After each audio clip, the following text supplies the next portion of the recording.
ToonGrin.com. He thrilled millions with his music. Friday, October 27th. For the first time ever, his hits will bring Halloween to life.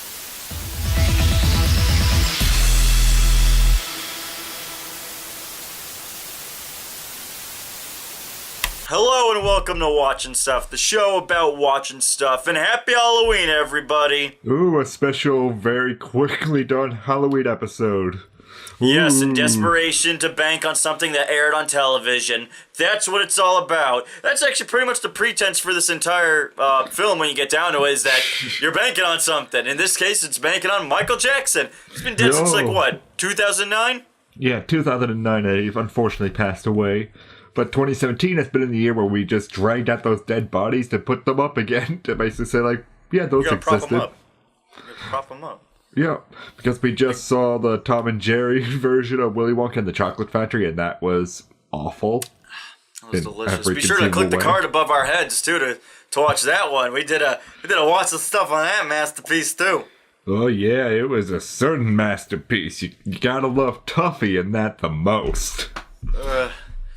Oh my god. So the idea here is that one of our fans, Mike Mixtape Janik, came to us and said, "Hey, did you guys know that they're making some kind of Halloween special for Michael Jackson? He's been dead since 2009, right?" And, yeah, he has been dead since 2009. So we did the most reasonable thing we could. We watched it. And we got our opinions on it right now. Yeah, so, now we're here. Yeah, so what were your first impressions after just first hearing that this existed? It sounds like a cash grab. It sounds like it's that Hollywood or celebrity thing where it's like let's bank on something because it's in the zeitgeist or something. Which is weird because Michael Jackson hasn't really been in the zeitgeist though, because he died in 2009 and it's 2017, so he's been dead for a good amount of time by this point. So it doesn't even really fall into that category, but there's something just about it that feels cash grabby and off-putting. It was I swear, not even a week after Robin Williams committed suicide, I swear to God, it was the next day, Disney had announced, "We're going to remake Aladdin in live action!" And I was like, Jesus fucking Christ, he just killed himself! What the fuck? Would you guys wait? Yeah, it was pretty sick when that happened, and it's sort of been this year where we've seen more examples of that happening. And yeah, it's that sort of line of thinking where you're just thinking oh, this could just be a cash grab and all that sort of stuff, but it really was that sort of thinking it's been a while since Michael Jackson died, so I wasn't thinking this was going to be a definite cash grab. It felt like it would be just a silly, goofy, just celebration of what Michael Jackson was. Yeah, and that's the thing is that, the shockers when we watch is that, let's go into the plot actually. The plot is you have two kids, Vincent and Victoria. They're stuck at their dead-end jobs. Vincent is a stock boy who wants to be a DJ, and Victoria is a intern, so she has it worse off than Vincent, because at least Vincent gets fucking paid. Really, internship is just a basic way to say free slavery.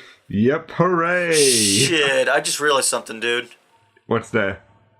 Victoria was black. You just realized that? Well, dude, I don't see fucking color. It's just the weird connection of she's an intern, which basically means you're a slave. And I just realized, oh shit, she was black. Oh my god. I don't see color when I look at people. It's the same thing. I have a friend who's in a wheelchair for his entire life, and I don't see the chair. But there are people who talk to me and they're like, I saw you with your friend, and I'm like, yeah, okay, well, which one? The one in the chair. And I always have to think for a minute because I'm like, the fuck, the chair? Was I sitting down with somebody? And then I remember because people see his wheelchair and I don't because I know him as a person. Yeah, no, of course, but. I'm not like you, Whyboy. I don't see color. Oh, don't you throw that shit at me. Come on. Were they just so unmemorable characters you couldn't just even remember their character designs and such, and one of them had darker skin? And it's fair to say that they are very forgettable characters. Give credit. Victoria doesn't act black. That like is good. They don't have her black it up like you see in other products. No, that's a real thing. Like, people joke about it and people like call racism. That's a real fucking thing, though. Watch Suicide Squad. All Will Smith does in that fucking movie is like act black. And he's not even like acting black. It's like what Hollywood perceives black people to be like. It's like really weird. No, seriously, watch a movie that has a black person in it, and then watch something where they have the character act black, and tell me you can't see the difference. No, I totally get like what act black sort of means, but it's like the fucked up Autobot twins. Yeah, she totally doesn't act like that, and they're basically their own sort of like very atypical sort of characters. Just the boy and the girl. I think they're intentionally left that way. I think they're intentionally left blank so the audience, because they're audience proxies is all they are. Yeah, exactly. To just see all Michael Jackson's wackiness in it. Yeah, Michael Jackson's wackiness. So, as you guys may or may not know, many moons ago, MJ had a film called, was it Moonwalker, right? That was the name of the film that also got a video game. And basically the film establishes Michael Jackson's a super cool magical dude who could like sing and dance. And this is basically that. Not in terms of exact narrative or anything, but in terms of like the feeling to it, the tonality to it, even the overall outcome of the objective of how it played out with music and dancing. It's basically kind of like Moonwalker, but animated. Yeah, basically all the set pieces that are in the movie are just basically a bunch of music videos just in animated form. With just a very bare bones sort of narrative around it about conformity going against freedom and such. Yeah, that part's actually a little bit more heavy-handed than it could have been. Yeah, because the story goes that, like, Vincent and Victoria are just drawn to Michael Jackson's cool Halloween house, like, in the middle of the woods. As you do. Yeah. Because dude, Michael Jackson just found these two kids with his magical super smart monkey, Mr. Bubbles. You ever think about, like, what we know about, well, what we allegedly know about Michael Jackson, because none of the charges about the horrible things that may have occurred have actually been fully convicted. It's always been speculation about horrible things that he may have done. So it's kind of funny in context with that pop cultural horrible connotation in mind that it's like he's got a spooky house in the middle of the woods that he lures kids to. Yeah, exactly. But yeah, like I've always like sort of brushed those sort of like allegations aside because Michael Jackson never seemed like this, and this sort of movie just sort of encapsulates what I view Michael Jackson as. Just sort of like a child at heart who's just there to sing and dance, and that's all he ever wanted to do. And he's still black. Yes, he turned out to be his black version at the very end. So yeah, he wasn't. He didn't lose any chocolate. Yeah. He just added vanilla in real life, but in this one he was all chocolate. So thank fucking God.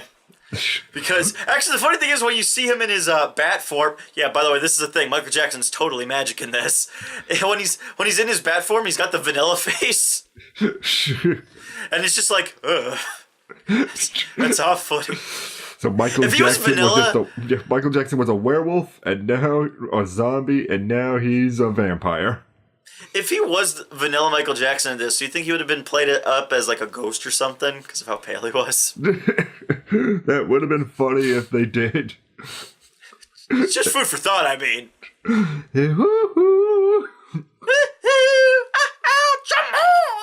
So, okay, the basic idea is that these two kids are in crappy places in their lives. They eventually come across this magic house, and the magic house is being run by Mr. Bubbles as the caretaker. And apparently MJ's gone missing. And in this house is almost like a pocket universe to which these kids will now go on an adventure, to which they will then, basically they'll experience, small music videos as they go through it and meet different characters that I guess are maybe supposed to be representative of Michael as a person, but maybe we're reading a bit too much into it, or just it wasn't fleshed out really that much. Yeah, no, it wasn't really fleshed enough. I do think they could have attempted something like that and would have worked, but no, it's basically that the three characters that we meet basically have like one of Michael's what's the right word?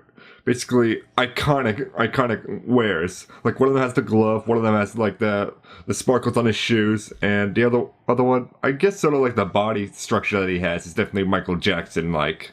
Well, the Scarecrow was like, he had like the red coat that he's famous for wearing. He even did like the 90-degree lean that Michael was famous for. He did a lot of Michael's footwork.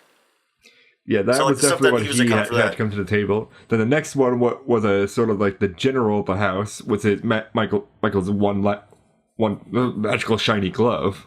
Yeah, his rhinestone-coated glove, that like another symbol of Michael's iconography that associated with him and his persona. Yeah, then the last one that the kids meet is a crazy cat scientist who just had his rhinestones shoes. Yeah. And that was actually probably the most fun out of the trio that we met, because That cat was so animated. yeah, Like, in terms of, like, it was just face? like, yeah, when you initially see him, it's like after the main villain leaves, he just goes all and grabs a weapon, just scrapes it along. Like, It picks up like a hacksaw, starts like dragging against like the like metal railing of the stairwell, and you're like, wow, that's genuinely very off-putting. I thought this was a Michael Jackson special. What's going on? Yeah, like when you get down to it, it's very basic. The idea is that the main villain is I'm guessing a witch. That was my takeaway. Yeah. Named Conformity, and obviously that's very heavy-handed. The idea is that conformity. Ooh, so deep. well, like the idea is that like conformity's bad, and you sort of get it with some of the characters too, where it's like the cat Frankenstein, played by Diedrich Bader, God bless him. That the idea is that, you know, they even say, like, you know, conformity is bad, you shouldn't have to conform. And his character, you know, humorously enough, he conformed in order to get what he wants, which, you know, that's the lesson for that is, like, you know, if you conform to get what you want, you kind of lose sight of what you're really going for, because you might just fall into, like, a hole to which that you know, you don't come out of, because you get caught up in the the conformity of it all.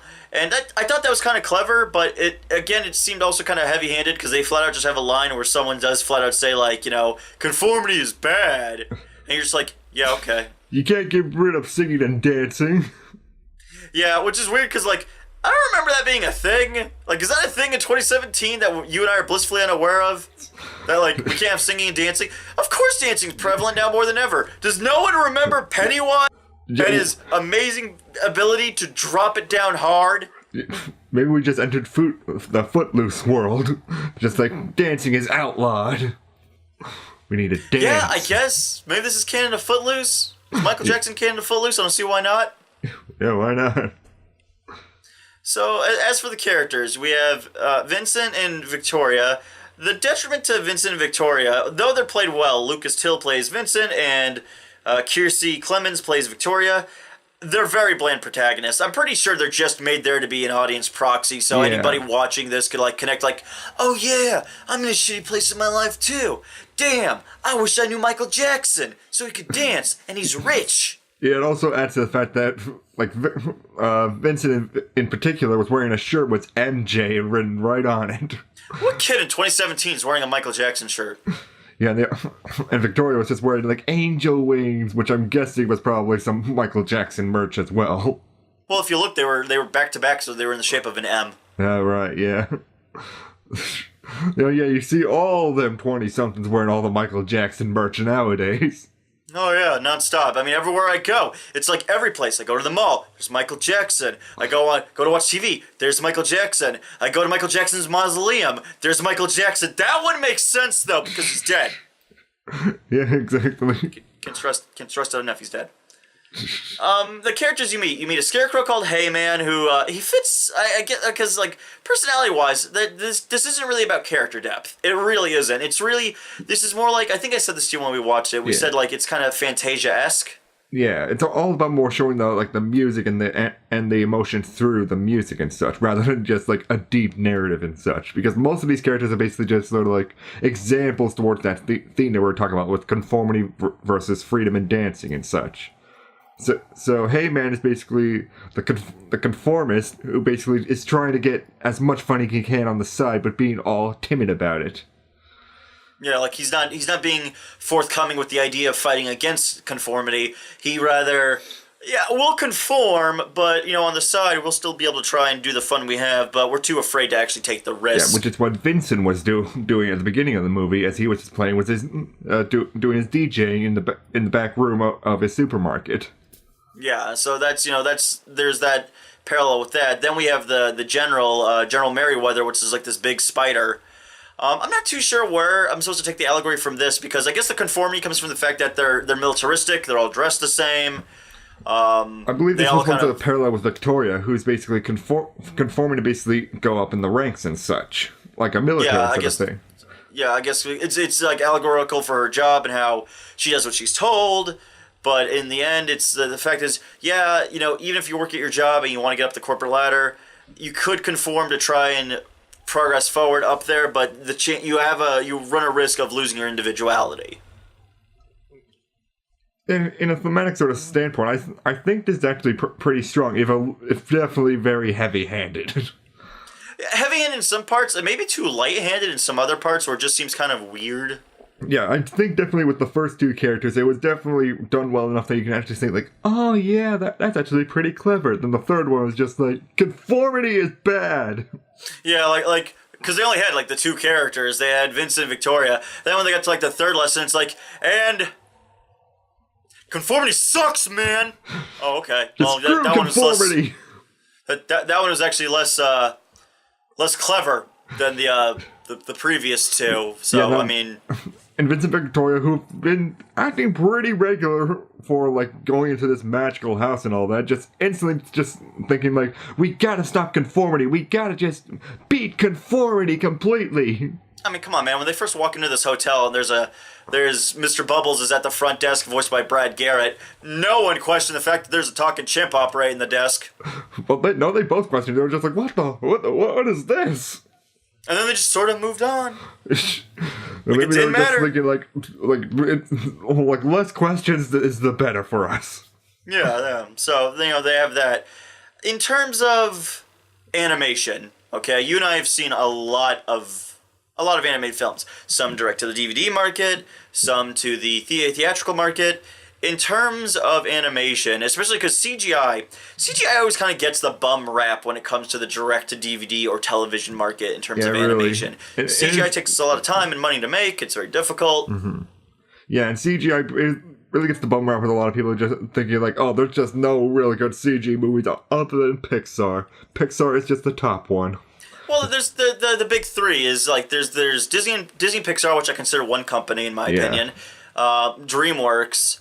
And then arguably the other one is, I guess, Illumination right now, because they've gotten a pretty good foothold in terms of, like, their studio and everything. The only other one I can think of is, like, Blue Sky, but people usually are kind of haphazardly stepping around Blue Sky.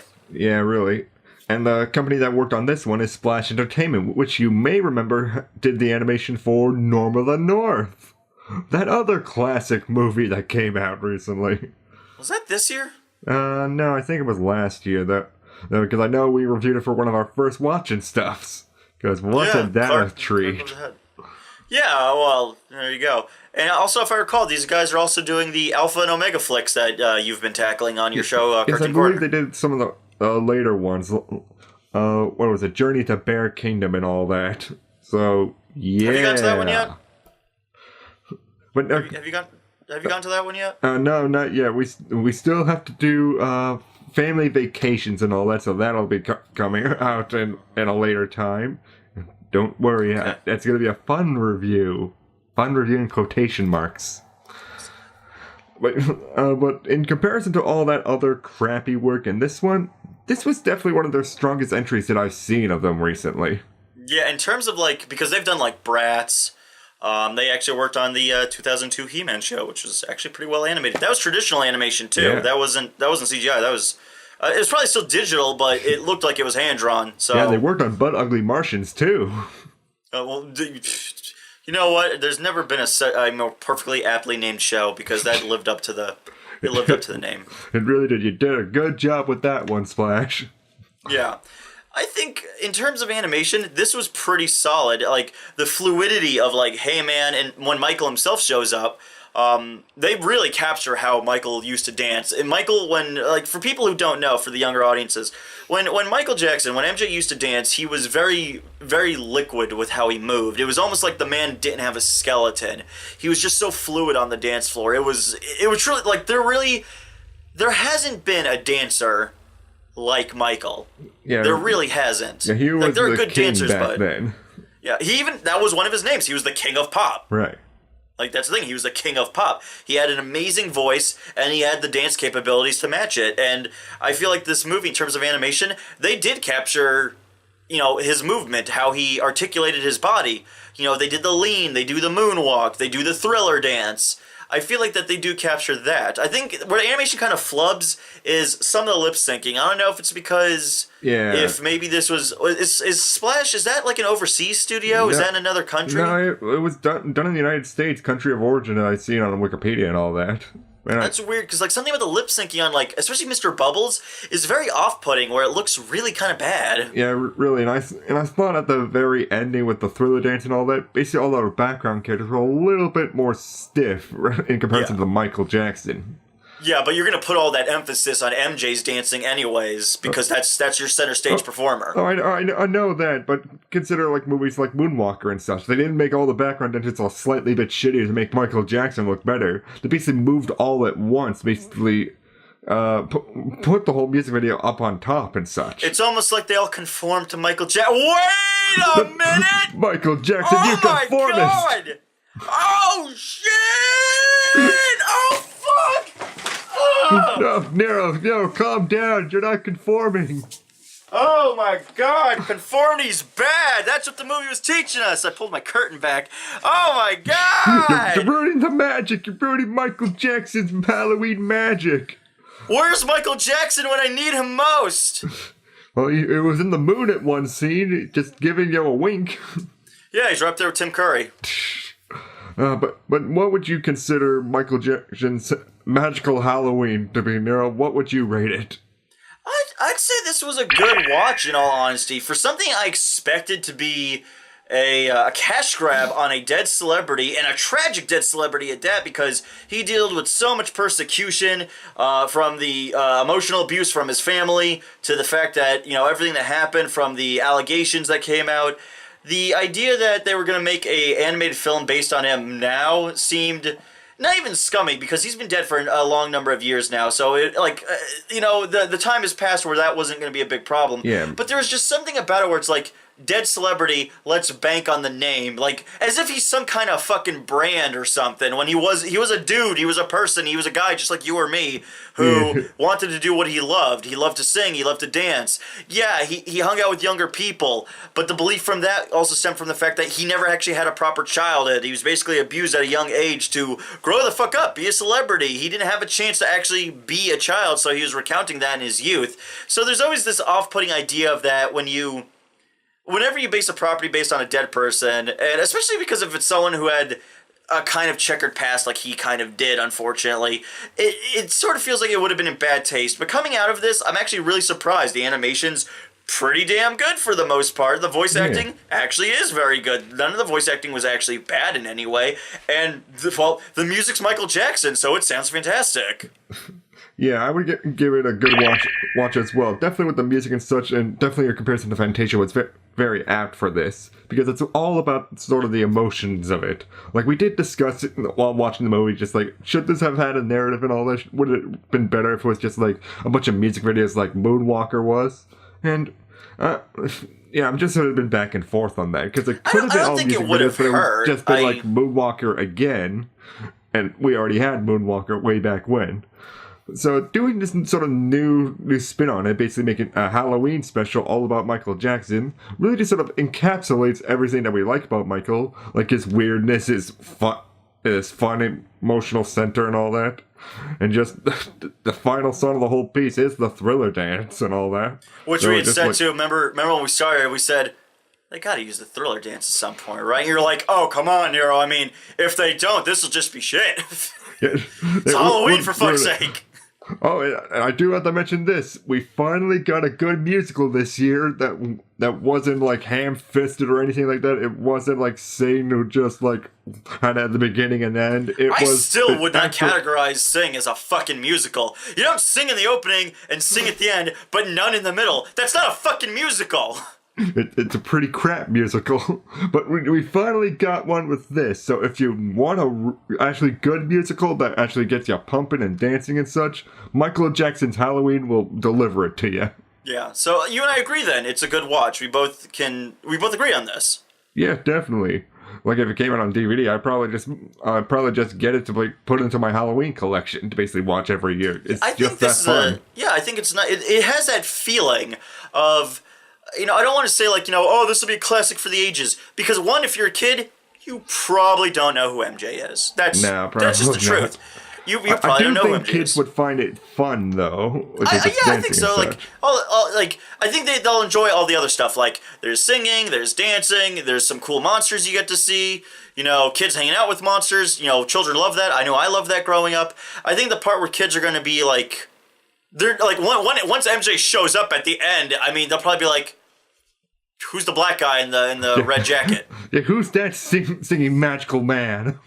Yeah, like, that's it. Like, I don't think kids will know. Well, I don't think they'll be able to appreciate it because they don't know who MJ is. I think the older fans of MJ will be able to watch it. I think the more cynical ones will probably think, like, how I initially went in, where it's like, this feels like a cash grab, this feels kind of really awkward. But then you watch it and you're like, it feels more like a celebration of Michael. The idea that, his music can fit anything. I mean, the fact that his music fits so well in a animated Halloween movie, and it's not just Thriller. He had a bunch of his songs in here, and the fact that it flowed so well, it's almost like when we saw the Scooby-Doo movie with Kiss, where it's like, you don't think Kiss when you think Scooby-Doo. And it was like, man, they really made Kiss music work in this, and I feel like it's the same here. They made MJ's music work. Yeah, I definitely agree. And just in comparison of the two of them, definitely the Michael Jackson one is definitely far superior, in my opinion, to what Scooby-Doo and Kiss did, because basically the music really worked in more the later half of the Scooby-Doo movie in that one. Where here, it's like from beginning to end, it was very strong, very free-flowing and all that. Now, we also did a watching stuff on Kiss and Scooby-Doo, right? We did. So if we have, I'll just place that in the links below. Yeah, and put it in the card above our heads too. People can always click those things. Yeah. So I think with that said, we could wrap this up. We appreciate everybody for stopping by and watching. Always be sure to like, subscribe, comment, hit the bell for notification, because that's a new thing that YouTube decided to implement for some reason. We also recommend you guys follow us through our website, ToonGrin.com, and make sure to follow our VidMe links. And the reason for this is because YouTube clearly has been having issues with its content creators. Those of us, like, Whyboy and I, who are lesser known, our channel's in constant risk of being just destroyed by how YouTube does things with their analytics, and they clearly just favor the big corporations to make their ad revenue. And because of that, we constantly risk videos being pulled down or getting strikes. So that said, we've recently been hit with a few advertiser-friendly sort of marks on a few of our past videos, and we've been fighting them and such, but it does make it difficult for us to continue making videos, which is why we went on our hiatus to begin with, to focus on other efforts and such. Yeah, in an attempt to, we have to try and make a living. That's what we're trying to do. What we want to say, though, is that for you guys, you could support us through ToonGrin.com. You could just use the VidMe links. Be sure to spread the word of VidMe, too, because we really think that that's going to be a new service that people are going to really get into. It's basically like old school YouTube. It's for content creators by content creators before the corporations came in and basically botched it all up beyond recognition. Be sure to also, if you want to, you can support us through Patreon. You could support us through TeePublic. Links are in the description below. Any of the money we make there could be funneled back into us. We're also work for hire as video editors and graphic designers in case you guys need something for your channels. So you can always reach us through our website on ToonGrin.com. Yeah, and you can just click on the link to commission us, and you'll find all our information there just to see what we work on for you. And I think with that said, we could always end this on a high note, which is always be sure to tune in to ToonGrin. You gotta admit, it's a little disappointing we didn't see Mecha Jackson, the king of Robopop. I know, that would make this so much more funnier in the end. But we did get Magical Jackson at the end. And he did fight a dragon. That was pretty badass. Yeah. He is the king of pop. He is the king of pop. Peace out, MJ. Peace.